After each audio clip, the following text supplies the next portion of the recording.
Hello everyone, কেমন আছো সকলে? আশা করছি সবাই খুব খুব খুব ভালো আছো। দেখো, মোমোকে স্কুলে দিয়ে এসেই কিন্তু ব্লগটা স্টার্ট করলাম। তো আজকে খুবই সিম্পল আমাদের রান্না বান্না, শুধু জাস্ট মাছ ভাজা হবে, ঝোল হবে না। আর এদিকে দেখো একটা মানে পাঁচমিশালি সবজি পুঁই শাক দিয়ে আর মাছের মাথা দিয়ে হবে। তো এই সবগুলো একদম কেটে ফেটে রেডি আছে, জাস্ট কড়াইতে বসিয়ে দিলেই হবে। মাছটা আগে ভেজে নিই। আর এদিকে দেখো এই যে মা সব গয়নাগাটি নিয়ে বসে পড়েছে, সব কিছু গোছগাছ করছে। তো আমি ভাবলাম যে এখানে যা যা আছে তোমাদেরও একটু দেখিয়ে দিই আমার কিছু সোনার গয়নার কালেকশন। তো এইটা হচ্ছে মোমো, অন্নপ্রাশনে গিফট পেয়েছিল, ওর পড়া হয়নি, মা তাই বলছিল এটা কি এবার তাহলে গোপালের গলায় দিবি, জন্মাষ্টমী আসছে, তো সেটাই দেখছিলাম। আর এইটা দেখো, এই হারটা এই বছরই কিন্তু বানিয়েছি, সীতাহার। এটা লং সীতাহার নেওয়ার অনেক দিনেরই ইচ্ছা ছিল, যেহেতু আমার সবকটাই গলার নেকলেস ছিল, তো এটা নিয়েছিলাম। আর এটা হচ্ছে আমাদের গোপালের গয়না কিন্তু, দেখো ছোট্ট ছোট্ট দুটো বালি আর এই তোমার আংটি, এগুলো সব মোমোর। আর এই যে ব্রেসলেটটা দেখছো, এটা মোমোর জন্মের পর মানে বানিয়েছি আর কি, ওর জন্য এই ডিজাইনটা তোমার অনলাইনে দেখে, এই যে মঙ্গলসূত্রের মতো ডিজাইন। তো এটা একটা সোনার চেন, ছেলেদের চেনের ডিজাইন। তারপরে এটা আরেকটা চেন আমাদের ছোটোবেলাকার। আর এই দেখো, এইটা মা বানিয়েছে রেগুলার ইউজ করার জন্য, কিন্তু মা পরেই না রেগুলার। এটাই সুই ধাগা টাইপের, কানের ডিজাইনটা এত সুন্দর, মাঝখানে একটা মুক্তো আর চারিদিকে ওই দেখো ওই যে হার্ট সাইনগুলো। কিন্তু মার মানে ভয়, মা যদি এই কানেরটা পরে মার নাতনি ধরে ওই ধাগা সুই ধাগার ওগুলো ধরে যদি টানে, তাই জন্য মা পরে না। তো এই চেনটা দেখো, এটা কিন্তু আমার বিয়েতে আমি গিফট পেয়েছিলাম আমার দিদার কাছ থেকে। এটা একটা ভাটিয়া চেন, আর যথেষ্ট মানে ওয়েট আছে চেনটার। তো দিদারই চেন ছিল এটা, সেটাই কিন্তু আমার বিয়ের সময় আমায় আশীর্বাদ করে দিয়েছে। এটা আমার খুবই প্রিয় একটা চেন। তো এই বক্সে মোটামুটি আমারই সব গয়না আছে, তোমাদের দ্বারাও দেখাই। এই যে দেখতে পাচ্ছ যে নেকলেসটা আর যে কানেরটা, এটা কিন্তু তোমাদের দাদাভাই বানিয়েছিল, ও আমাদের বিয়ের আগেই বানিয়েছিল তার হবু বউয়ের জন্য। তো এটাও এই মানে তখনকার সময়কারই গয়না, এই নেকলেস আর এই একটা কানের সেট, এটাই বানিয়েছিল। বলেছিল, ভেবেছিলাম একটা বালাও বানাবো, কিন্তু বালাতে যা সোনা লাগবে সেটা ভেবে পিছিয়ে আসলাম, তো শুধু নেকলেস আর কানেরটাই বানিয়েছিলাম। তো নেকলেসটা আমাকে দিয়েছিল আমার প্রথম অ্যানিভার্সারিতে গিফট হিসাবে, আর কানেরটা কিন্তু বিয়ের গিফট হিসাবে ফুলসজ্জার দিনই দিয়েছিল। আর এইটা দেখো একটা হাতের আংটি, এটা আমার ননদ আমাকে বিয়েতে গিফট হিসাবে দিয়েছিল, দুটো মানে পাতার ডিজাইন এরকম হাতের একটা আংটি। আর এই ব্রেসলেটটা দেখো, এটা মা আমাকে বিয়ের অনেক আগে 18 বছর বা ওই টাইমে একটা কোনো একটা বার্থডেতে এই ব্রেসলেটটা আমাকে বানিয়ে দিয়েছিল। আমার ডাক নামে আমাকে যেহেতু মামুনি বলে ডাকে, তো সেই লেটারগুলোই কিন্তু লেখা আছে ব্রেসলেটে। আর ছোট্ট ছোট্ট দেখো হার্ট ডিজাইন আছে, বেশ সুন্দর কিন্তু ব্রেসলেটটা। এই ডিজাইনটা আমিই পছন্দ করেছিলাম, আর তার মধ্যে আবার আমার নামও ঝুলছে। তারপর দেখো এই যে পলাটা, এটা বিয়ের পর প্রথম বিবাহবার্ষিকীতে এটা মা কিন্তু আমাকে দিয়েছিল, এই পলা বাঁধানোটা। এটা ডিজাইনটা তখন খুব ইউনিক ছিল, এখন তো এগুলো খুব উঠেছে, কিন্তু তখন এটা খুব মানে নতুনত্ব লেগেছিল বলে ওটা নিয়েছিলাম। তো এই কানের আংটি এগুলো সব মানে আমার বিয়েতে গিফট পাওয়া আংটিগুলোর, অন্নপ্রাশনের গিফট পাওয়া। তো চলো নেকলেস আর সীতাহারটা তোমাদের একটু পরে দেখাই, এখন এই দুটোই আছে আমার কাছে, তো এগুলোই তোমাদের দেখাচ্ছি।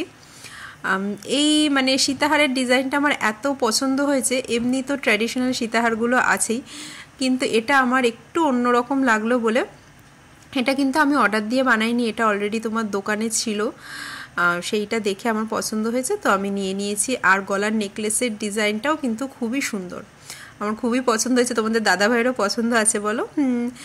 তো এই দেখো, এই দুটো পরে তোমাদের একটু দেখিয়ে নিই। এই ড্রেসটা পরাই আছে, কারণ মোমোকে স্কুলে নিয়ে গেছিলাম। তো এখন স্নান ধান করে তারপরে মোমোকে আবার স্কুল থেকে নিয়ে এসে আমরা একটা জায়গায় যাব, তোমাদের দেখাবো।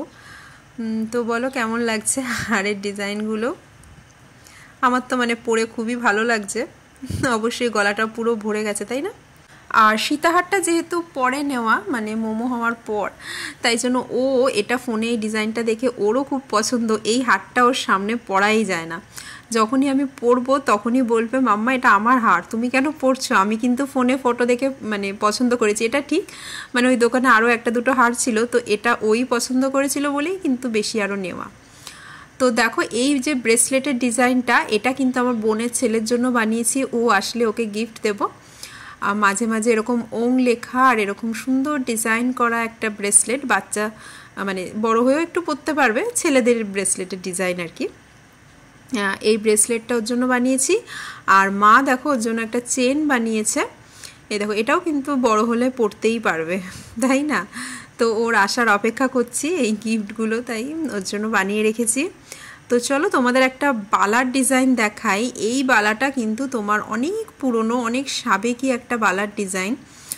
এটা আমার মায়ের, এটা কিন্তু বিয়ের সময় আমাকে মা দিয়েছে। তো এটা কিন্তু হলমার্ক সোনা না, এটা আগেকার দিনে যে পাইনের সোনা ছিল সেই সোনায় বানানো বালা, কিন্তু তাও এর ডিজাইন এত অপূর্ব আর এর মানে উজ্জ্বলও কিন্তু মানে কম কিছু হয়নি। সোনা কি আবার পুরনো হয় বলো? তো এটা মানে ভেঙে নতুন কিছু করার কোনোই চিন্তা আমার মাথায় তাই ছিল না। আমার এত পছন্দ, এইগুলোকে মনে হয় বাউটি বালা বলে। তো এই বালাজোড়া মানে এই বালাজোড়া আমার এত পছন্দ, তো এটা তাই মা আমাকে বিয়ের সময় দিয়েছিল। তো দেখো তোমাদের পরে দেখাচ্ছে, আর সব সময় মানে এটা পরে এত সুন্দর লাগে আমার, মানে রেগুলার ইউজেও কিন্তু পরা যায়। তো চলো এখন আমাদের মা কালীর গলার একটা গয়না আর নাকের নথ, মাথার টিকলির ডিজাইন তোমাদের দেখাই। আগেই আমি শুনেছি আমাদের জন্মের আগে আমাদের বাড়িতে নাকি বাবা প্রতি বছর কালী পুজো করতো, তো ওই সময় মাকে এই গয়নাগুলো পরানো হতো। তো সেই গয়নাটাই আছে, মা বলছে এখন মানে আমাদের কালী ঠাকুরকে পরাবে। তো এই দেখো এই যে নাকের নথ, কি সুন্দর না ডিজাইনটা, আবার তার মধ্যে ওরকম স্টোন দেওয়া আছে বলে আরও সুন্দর লাগছে। তারপরে মাথার টিকলি, আর এই যে নেকলেসটার ডিজাইনটা এত অপূর্ব, পুরোনো দিনের ডিজাইন, আর মাঝে একটা তোমার ওই রানী কালার স্টোন। তো মা কালীর এই হারের ডিজাইনটাও কিন্তু খুব খুব সুন্দর আর একদম একটা ট্রেডিশনাল, তোমার নথ তারপরে টিকলি সব কিছুই আছে, তাই না? তো আমি এখন দেখো ব্রেকফাস্টে আবার একটা ডিম সেদ্ধ খেয়ে নিয়েছি। সকালে একটু ফ্রুটস খেয়েছিলাম, একটু আনারস খেয়েছিলাম, তারপরে একটু গ্যাপ দিয়ে এখন ডিম সেদ্ধ খাচ্ছি। এখন মানে হালকা ফুলকাই খাই একটু ব্রেকফাস্টে, অত মানে হেভি ব্রেকফাস্ট করি না, তবে একটু পরপর টুকটাক জিনিস খেতে থাকি। তো দেখো এখানে রান্নাবান্না কমপ্লিট, এই যে সবজি হয়ে গেছে, মাছ ভাজা হয়ে গেছে, ব্যাস সিম্পল রান্না আমাদের। রাত্রিবেলা ওর বাবা আসবে তখন একটু ডাল করে নেব, তাহলেই হয়ে যাবে, আমাদের অত ডাল ঢাল লাগে না। দেখো এই যে ভাতটা বসিয়ে দিলাম। তো ওদিকে আম আছে, আম পুরোটা, এই দেখো পুরো আমটা আমি খাবো না, আমি এখান থেকে 1-2 পিস খাবো, কারণ আমি আনারসও খেয়েছি, তাই জন্য আম 1-2 পিস খাবো। আর ওদিকে মা আবার আগের দিনের ভাত ছিল, বললো সেটাই গরম করে খাবে। তো মা ভাতটা খেয়ে নিক, আমি তারপর এখন তোমার স্নান করতে চলে যাব এই ফ্রুটস ট্রুটস খেয়ে।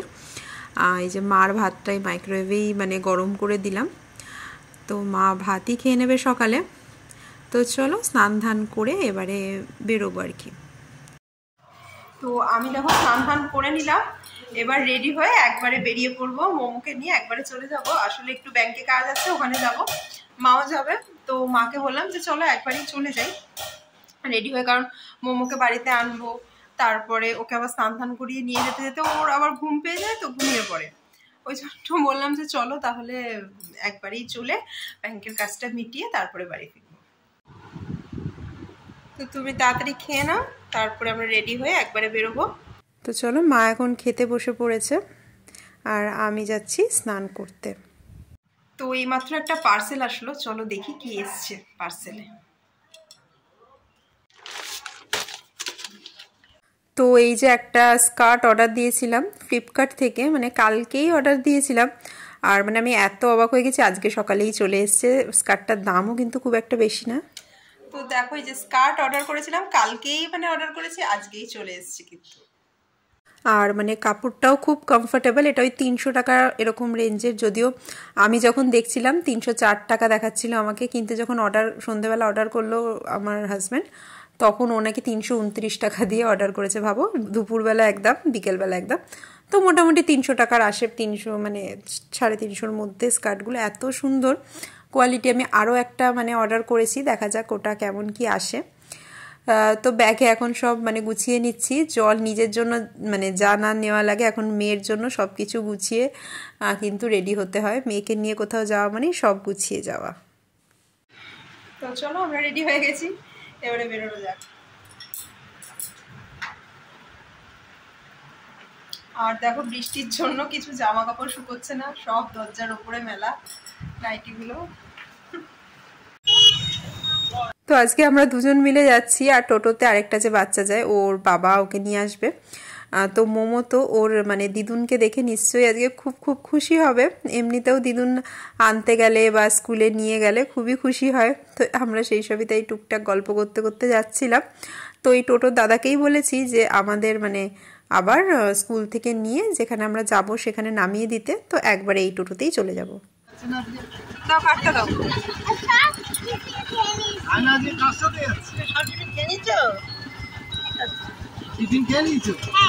আমি তো বাড়িতে খেয়ে আসলাম না, আমি এবার আমার খিদে পেয়েছে, আমি কি করবো। তো আমরা যেহেতু বাড়ির রাস্তায় না ঢুকে এদিকে বাদামতলার রাস্তায় আসছি, মোমো তো বুঝতে পেরেছে, বলছে আমরা কোথায় যাচ্ছি, বাড়ি যাব না। মানে ও খুবই অবাক হয়ে গেছে যে বাড়ি না গিয়ে ডাইরেক্ট অন্য রাস্তায় যাচ্ছি। আর ও তো এই রাস্তাঘাট মানে খুবই ভালো মতনই চিনে গেছে এখন, মানে আরও অনেক ছোটোর থেকেই কিন্তু ওর মানে বাড়ির রাস্তা ভালোই চেনে। আমরা ঘুরবো খাবো ঠিক আছে, এই টোটোটা করেই যাবে, কাকুও যাবে, কাউকে নেবে না, আঙ্কেলকে নেবে তো, আঙ্কেলকে নেবে, উজ্জ্বল আঙ্কেলকে। তো সেরকম কোথাও যাচ্ছি না, মানে ঘুরতে কোথাও যাচ্ছি না, একটা কাজ ছিল ব্যাংকে। এই আমাদের এখানে এই বাদামতলার গেট, দেখো গেটটা দেখলাম তোলাই ছিল, তো বেশ সুবিধাই হলো, বেশিক্ষণ আর দাঁড়াতে হলো না। তো ব্যাংকে একটু কাজ ছিল, আমাকে মাকে দুজনকেই যেতে হতো, তাই জন্য মোমোকে একবারে স্কুল থেকে নিয়েই আমরা রওনা দিলাম। আর দেখো ওর জন্য একটু ফ্রুটস কেটে নিয়ে এসেছিলাম, সেটাই এখন টোটোতে বসে ওকে খাওয়াচ্ছি।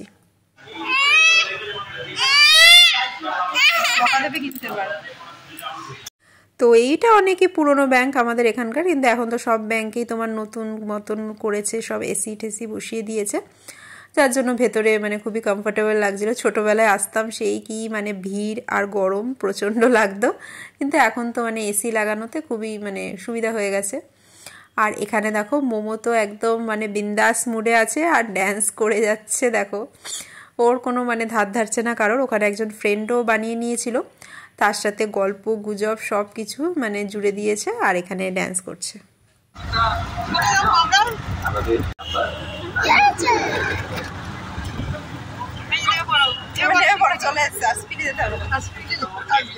তো দেখো এদিকে বাড়িতে চলে আসলাম, মোমোকে স্নান ধান করিয়ে নিজেরাও ফ্রেশ হয়ে নিলাম। এখন একটু দেখো মাখানা রোস্ট করে খাচ্ছি, এখনও লাঞ্চ টাইম হয়নি, হালকা খিদে পাচ্ছিল। তো এরকম হালকা খিদেই কিন্তু এরকম তোমার হেলদি স্ন্যাক্স যদি থাকে হাতের কাছে, তাহলে কিন্তু আমাদের উল্টোপাল্টা জিনিসপত্র খাওয়ার ক্রেভিংটা একদমই হয় না।